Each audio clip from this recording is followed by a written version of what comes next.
இந்த silicon control ரெக்டிஃபையர்னா என்ன அப்படின்னு தெரிஞ்சுக்கணுமா? இது ரொம்ப இன்ட்ரெஸ்டாக இருக்கும். இந்த வீடியோ மட்டும் ஃபுல்லாக பாருங்கள்.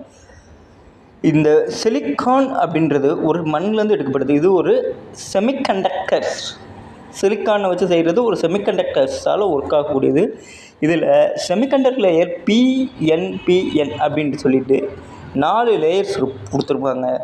And anode terminal, cathode terminal, gate ஒன்று கொடுத்துருப்பாங்க.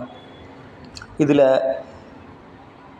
ஆனோட் வழியாக கரண்ட்டு பாஸ் ஆகி கேத்தோட் வழியாக கரண்ட்டு இதாகும். இது ஃபார்வர்ட் பயாஸ் ஆகும், ஆனால் ரிவர்ஸ் பயாஸ் ஆகவே ஆகாது. ரிவர்ஸ் கரண்ட்டை கட் பண்ணிடும், நெகட்டிவ் சைக்கிளே வராது. ஸோ ஏசி வோல்டேஜ்னு மினிமம் லோ வோல்டேஜ், அது ஒரு டிசி வோல்டேஜ்னு சொல்லுவாங்கலாம். இந்த ரெக்டிஃபையரை பற்றியும் இந்த ஏகப்பட்ட ரெக்டிஃபையர் பண்ணுற சர்க்யூட்ஸை பற்றியும் ஏகப்பட்ட வீடியோ நம்ம அப்லோட் பண்ணுவோம் இந்த சேனலில். உங்களுக்கு இந்த சேனல் பிடிச்சிருந்தால் மட்டும் லைக் பண்ணுங்கள், ஷேர் பண்ணுங்கள், சப்ஸ்கிரைப் பண்ணுங்கள்.